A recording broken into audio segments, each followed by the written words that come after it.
Assalamualaikum warahmatullahi wabarakatuh. Perkenalkan, saya Bima Pratama. Saya mahasiswa Universitas Negeri Padang.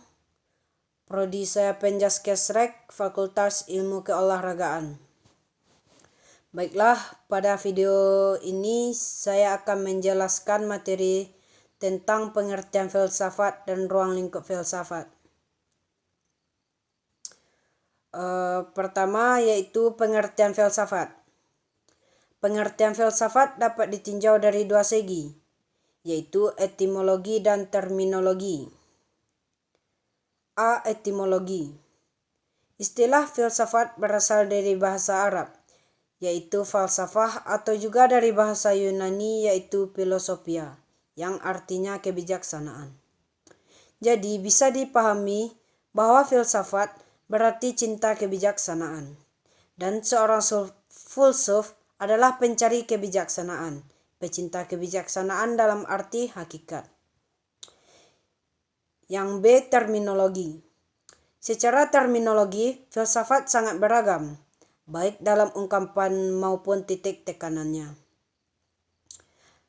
Filsafat sebagai jenis pengetahuan yang berusaha mencari sebab yang sedalam-dalamnya bagi segala suatu berdasarkan pikiran-pikiran belaka.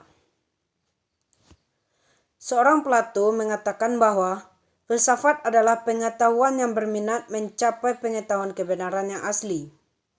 Sedangkan muridnya Aristoteles berpendapat kalau filsafat adalah ilmu pengetahuan yang meliputi kebenaran yang terkandung di dalamnya ilmu-ilmu metafisiologi, logika, retorika, etika, ekonomi, politik, dan estetika. Lain halnya dengan Al-Farabi, yaitu berpendapat bahwa filsafat adalah ilmu pengetahuan yang sebenarnya. Yang kedua yaitu pengertian filsafat olahraga. Filsafat olahraga adalah dari ilmu filsafat yang berupaya menganalisa konsep akan olahraga sebagai kegiatan manusia. Beberapa isu yang dibahas dalam filsafat olahraga diantaranya dari aspek metafisika, filsafat etika, dan moral, filsafat hukum, filsafat politik, dan estetika. Daniel Landers, profesor pendidikan olahraga dari Arizona State University, mengungkap 5 manfaat olahraga terhadap otak Anda. Yang pertama, meningkatkan kemampuan otak. Yang kedua, membantu menunda proses penuaan riset. Yang ketiga, mengurangi stres olahraga dapat mengurangi kegelisahan. Yang keempat, menaikkan daya tahan tubuh. Materi ketiga yaitu ruang lingkup filsafat. Ruang lingkup filsafat ialah semua aspek yang berhubungan dengan upaya manusia mengerti dan memahami hakikat itu sendiri, yang berhubungan dengan bagaimana melaksanakannya untuk mencapai tujuan yang baik dan cita-cita. Ruang lingkup filsafat bersifat umum. Menurut Will Durant, ruang lingkup studi filsafat ada 5. Yang pertama yaitu logika, yang kedua yaitu estetika, yang ketiga yaitu etika, yang keempat politik, dan yang kelima metafisika. Pengertian ruang lingkup filsafat bersifat khusus.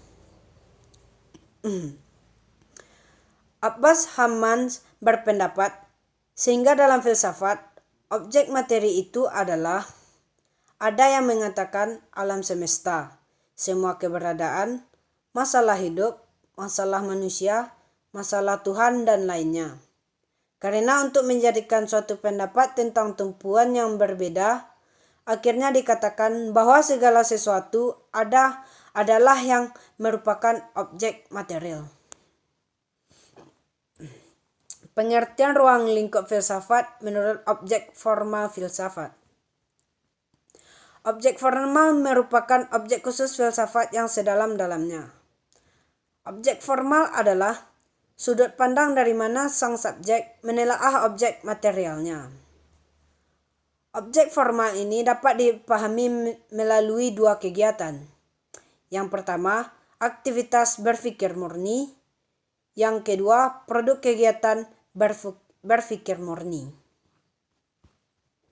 Dari materi di atas, dari materi yang saya bacakan tadi, dapat kita simpulkan, yaitu istilah filsafat berasal dari bahasa Arab, yaitu falsafah, atau juga bahasa Yunani, yaitu filosofia, yang artinya kebijaksanaan. Jadi, bisa dipahami bahwa filsafat berarti cinta kebijaksanaan, dan seorang filsuf adalah pencari kebijaksanaan, pecinta kebijaksanaan dalam arti hakikat. Filsafat olahraga adalah cabang ilmu filsafat yang berupaya menganalisa konsep akan olahraga sebagai kegiatan manusia. Beberapa isu yang dibahas dalam filsafat olahraga diantaranya dari aspek metafisika, filsafat etika dan moral, filsafat hukum, filsafat politik, dan estetika. Pengertian ruang lingkup filsafat yaitu mempunyai objek, yaitu segala sesuatu yang ada dan mungkin ada dan boleh juga diaplikasikan, yaitu Tuhan, alam semesta, dan sebagiannya. Hanya itu yang dapat saya sampaikan. Kalau masih ada kurang atau salah, saya mohon maaf. Assalamualaikum warahmatullahi wabarakatuh.